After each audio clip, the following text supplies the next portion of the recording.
सभी किसान भाइयों को भारत एग्री से एग्री डॉक्टर गजेंद्र पटेल का नमस्कार। किसान भाइयों, आज भारत एग्री के स्मार्ट खेती अपडेट में हम जानेंगे मिर्च की फसल में पर्णकुंचन यानी लीफ कर्ल वायरस रोग के लक्षण एवं नियंत्रण के उपाय के बारे में। मिर्च उत्पादक किसान भाइयों के लिए यह वीडियो बहुत ही महत्वपूर्ण है, इसलिए इस वीडियो को बिना स्किप किए अंत तक जरूर देखें। साथ ही किसान भाइयों, यदि आपको किसी प्रकार का कोई भी प्रश्न हो तो नीचे दिए गए कमेंट बॉक्स में जरूर पूछें। किसान भाइयों, भारत में मिर्च की खेती बहुत बड़े पैमाने पर की जाती है, लेकिन इसको विभिन्न प्रकार के रोग और कीट बहुत बुरे तरीके से प्रभावित करते हैं, जिसकी वजह से हमारी फसल 90% तक चौपट हो जाती है और किसान भाइयों को काफी हानि का सामना करना पड़ता है। ऐसी समस्या आपको ना आए, और इनमें से एक प्रमुख समस्या है किसान भाइयों leaf curl virus. Leaf curl virus किसान भाइयों मिर्च उत्पादक सभी किसान भाइयों को प्रभावित करता है, और यह लीफ कर्ल वायरस सफेद मक्खी के द्वारा एक पौधे से दूसरे स्वस्थ पौधे में फैलता है।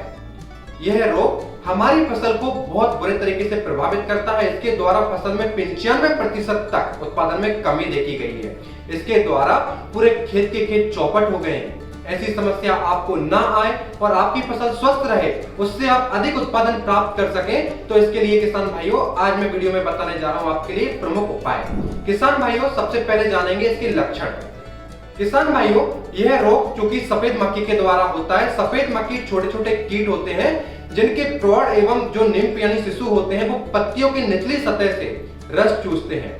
रस चूसने की वजह से पत्तियों में किसान भाइयों मुड़ने की समस्या देखी जाती है, पत्तियों में कर्लिंग की समस्या देखी जाती है, जिससे पौधे झाड़ीनुमा हो जाते हैं, पत्तियां छोटी छोटी हो जाती हैं, पौधों का विकास रुक जाता है एवं इसमें फूल और फल कम आते हैं। जो फूल और फल आते हैं वह विकृत होते हैं और गुणवत्ता युक्त उत्पाद नहीं मिलता है। साथ ही किसान भाइयों को बहुत हानि का सामना करना पड़ता है। यदि इस रोग का समय पर उपाय ना किया जाए तो किसान भाइयों को उत्पादन में बहुत ज्यादा गंभीर प्रभाव देखा गया है। आइए जानते हैं इसको नियंत्रित करने के उपाय के बारे में। किसान भाइयों, सबसे पहले आपको क्या करना है कि जब आप नर्सरी लगा रहे हैं तो नर्सरी लगाते समय बीज को उपचारित कर बुआई करें। इसके बाद नर्सरी में नेट का प्रयोग करें, जिससे बाहर से आने वाले कीट हमारी फसल को नुकसान ना पहुंचा पाए। अब बात करते हैं हम किसान भाइयों उर्वरकों के बारे में। जब हम खेत में इसको स्थापित करते हैं, प्रत्यारोपित करते हैं, तो उस समय पर मृदा परीक्षण के अनुसार खाद एवं उर्वरकों का प्रयोग करना चाहिए। नाइट्रोजन युक्त उर्वरकों का अधिक प्रयोग नहीं करना चाहिए, क्योंकि नाइट्रोजन युक्त उर्वरकों का अधिक प्रयोग करने से किसान भाइयों पौधों में हरापन आएगा, कीट इसकी ओर आकर्षित होंगे, जिससे किसान भाइयों हमारी मिर्च की फसल में रोग और कीटों का प्रकोप बढ़ेगा। खेत एवं खेत की मेड़ों को खरपतवार मुक्त रखना चाहिए, क्योंकि खरपतवार जो होते हैं वो कीटों को और रोगों को फैलने में सहायक होते हैं। तो ऐसी समस्या ना आए उसके लिए समय समय पर निराई गुड़ाई करनी चाहिए। खेत में मल्चिंग सीट पर हमें इसकी रोपाई करनी चाहिए, क्योंकि मल्चिंग सीट से खेत में क्या होता है किसान भाइयों, तो नमी संरक्षित रहती है, दूसरा खरपतवार नहीं होते हैं, और तीसरा किसान भाइयों प्रकाश को परावर्तित करती है, जिसकी वजह से कीट इसकी ओर ज्यादा आकर्षित नहीं होते हैं। समय समय पर पानी एवं उर्वरकों का प्रयोग करना चाहिए। साथ ही किसान भाइयों अधिक मात्रा में किसी भी चीज का प्रयोग नहीं करना चाहिए, दोनों ही हमारी फसल के लिए हानिकारक हो सकते हैं। शुरुआत में इस रोग के लक्षण दिखाई देने पर किसान भाइयों प्रभावित पौधों को उखाड़कर जमीन में गाड़ देना चाहिए या फिर जलाकर नष्ट कर देना चाहिए।